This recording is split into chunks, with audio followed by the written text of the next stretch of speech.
Welcome to the Leader Mentality Show with Rob Clemens. We are once again at the Greg Rolls Legacy Theater here in North Myrtle Beach. Very, very nice place to be. Make sure you go check them out. They're right here on Main Street in Myrtle Beach. One of the best things you can do in North Myrtle Beach, that is. And today we have our special edition episode where we are honoring yet another member of the League of Leaders. Now, for those of you who haven't had a chance to hear about this yet, we've been doing this program in all of 2024 and this first time of 2025. And our goal was we wanted to spotlight people who are doing amazing things in the community and spreading their brand of leadership and making everybody around them better.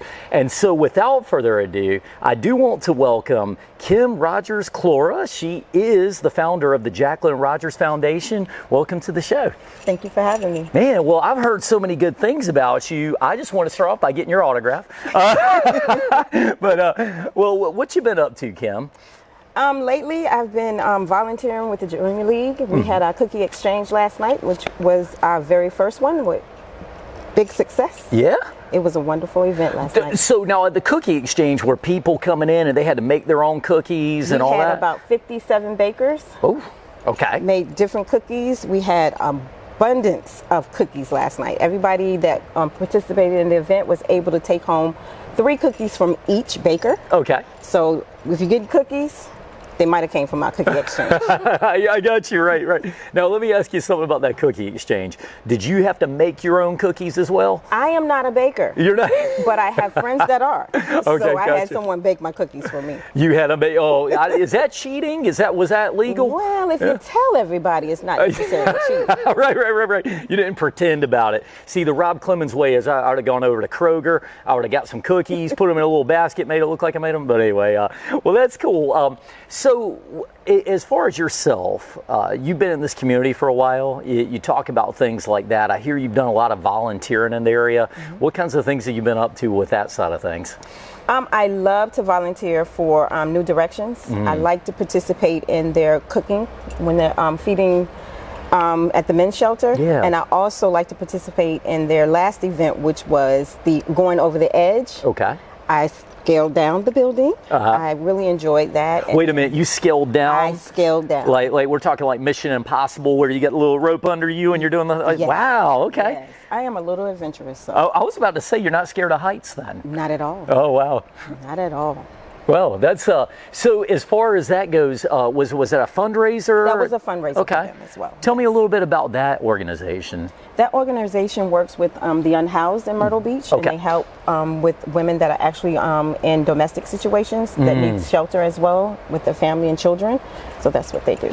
Do you find that Myrtle Beach, and I know you're from here originally? I am not. I'm originally from Virginia. Okay, got you. Would you say that Myrtle Beach, I mean, do we have a real issue with that in this area as far as women's needing shelters and things? Yeah, we do.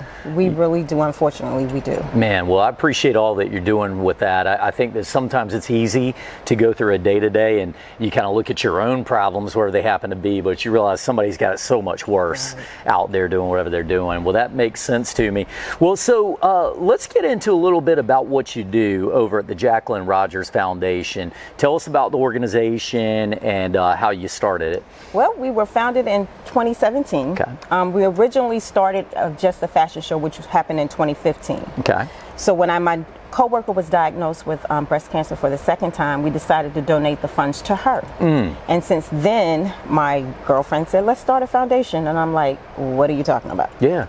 So my husband got involved and made us all legal and got all the paperwork and stuff done for us. And ever since then, we've been rolling. We decided to always keep it local and as personal as we can get it without ever having to do any nomination type of thing, because I cannot imagine going through people's story and being like, you're worthy, and you're not. So fortunately for us, it has never come to that. Everybody that we have helped so far has been maybe 1 to 2 degrees away. Oh, wow. Amazing. But I do think that's really noble that you guys had that, keeping it homebound thing, because, there are many organizations I'm familiar with that are kind of countrywide, and you lose some of that personal touch. Right. So in this way, you're able to actually raise the monies and give them to people locally, and in this way you kind of experience the situation a little bit. You do. So as far as it goes, what was your you decide to help out your friend, and I get that, and it makes sense, but why that particular thing instead of something else? I mean, what spoke to you about it? My mother was diagnosed with breast cancer in 2005, and we lost her in a very short amount of time. Oh. I wanted to help people that found themselves in her situation, because she did have long-term illness, and I know what that's like when you're given money, but it's for your medical. But you still have bills that are coming in. Your children still have to be fed. Insurance still has to be paid. So I decided that I wanted to help those that were in that same situation, not necessarily knowing where the bill money was going to come from, which does not help you with your day-to-day when you're trying to deal with your illness. The last thing you want to deal with is a bill. Tell me about it. You know you're fighting for your life. Yeah. So.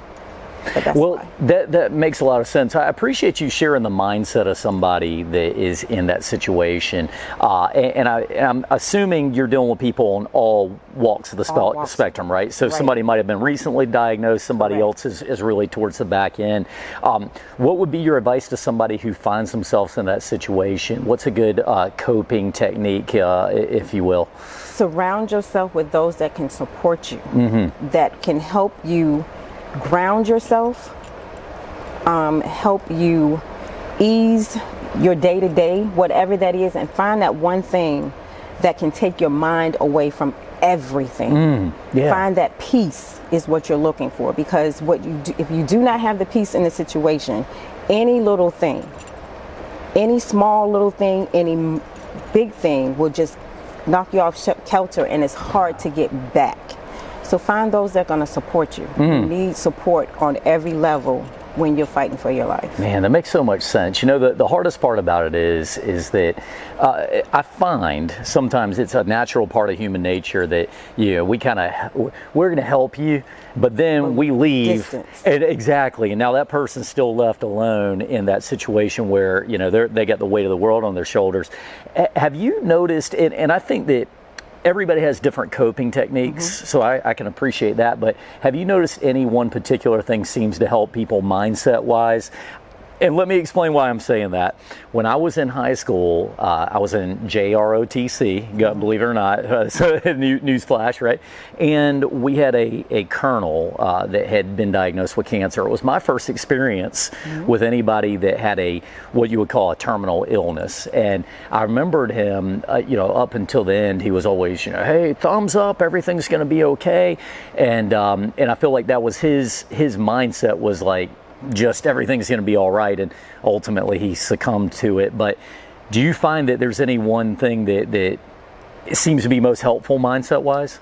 For me, it is going to the beach. It is finding that one space where you can have that peace and calm, and you get to see God's work. Yeah. My thing is, if I can go to the beach and see this water, and he keeps this water from coming here all the way inland, he can do anything. Yeah, absolutely. He controls all of that, and I'm worried about the little things that are going on in my life. I need to go to the beach. That's where I find my peace and calm. That makes good sense. So tell me about your organization then. So how many people work there and all that? It is only 3 of us. Okay. It is my sister and my girlfriend, Renee Andrews. Okay. So we are on the board, and right now it's the 3 of us. Okay. Now is the major, I can imagine there's got to be an informational piece to this. You need to get the word out to everybody. What kinds of things do you do to do that? We use Facebook a lot. We do little events where we do the last event we had, what did we do? We did jean jackets and we did patches. We did a patch club event. So it's just word of mouth, just actually getting out in the community, getting involved in other people's events as well, just talking to people one-on-one and just finding out what's going on in the community and trying to become a part of that as well. I like that. One of the things that's so cool, because we're right here at the Greg Rolls Legacy Theater. I remember when I was first talking to them, they said community is very important to us. They had that focus of we want to make sure that we're supporting each other and all that. And so they were just trying to get involved with every little thing they could locally, Chamber of Commerce or whatever else it could be. So, I mean, well done with that. Keep doing what you're doing. Now, one other question for you, and then I want to hear a little bit about your backstory and how you got to where you're at. When it comes to your organization, if you had a message to the people, what's a way that we can get involved? How can you use help best? We could always use help with volunteers. We could always use financial support as well.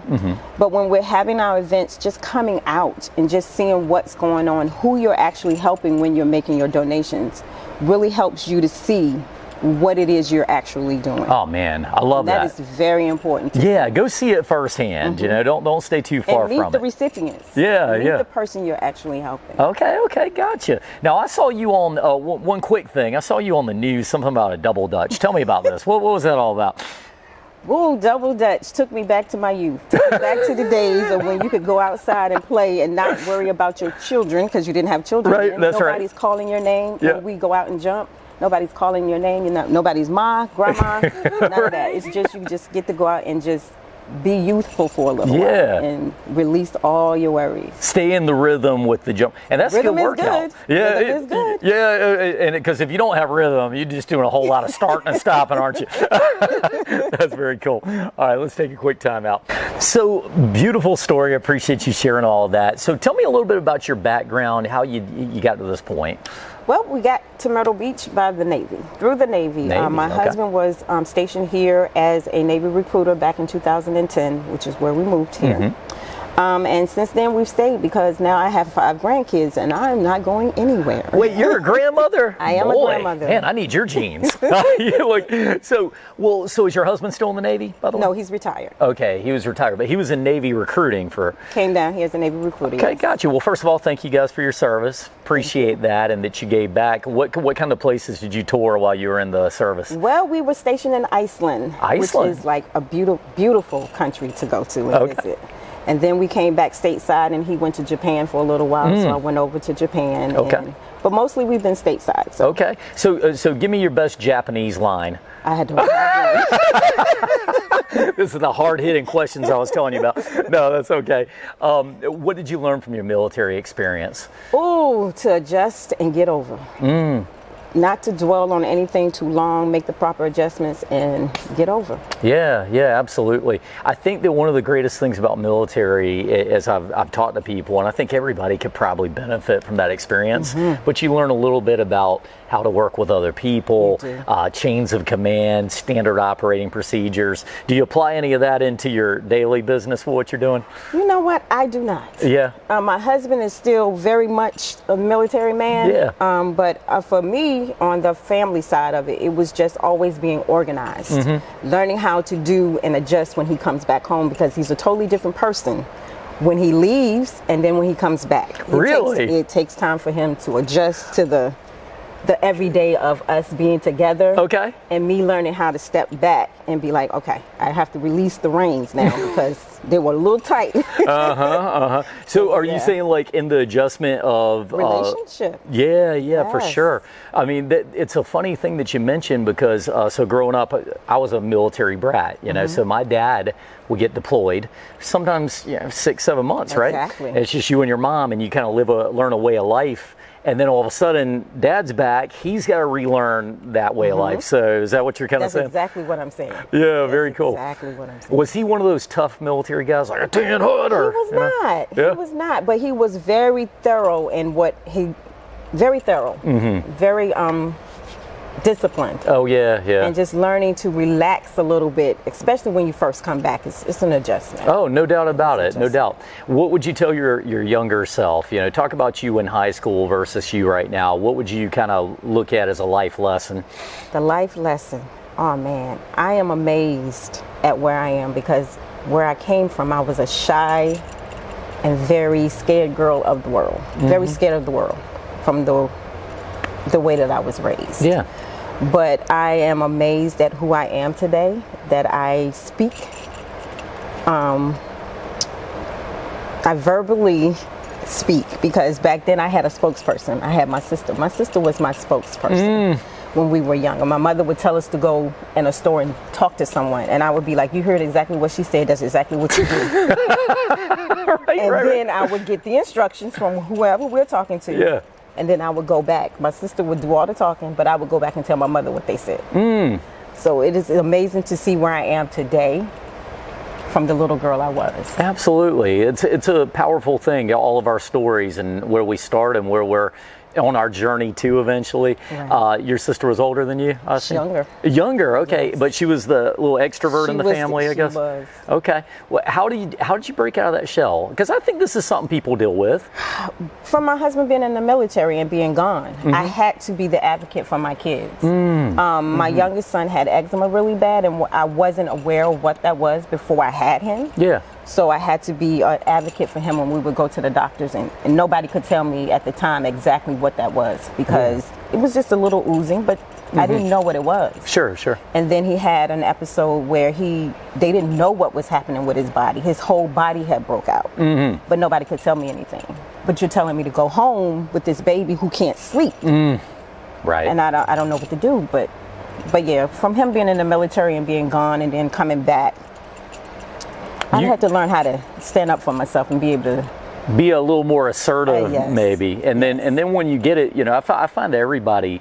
I look at people as pods of potential, and sometimes you're sitting here and you have this talent, you have this special thing about you, but sometimes it just hasn't been tapped into yet. It's true of kids, it's true of adults sometimes. Yes. And you get that opportunity, and sometimes it opens up something you never knew was there.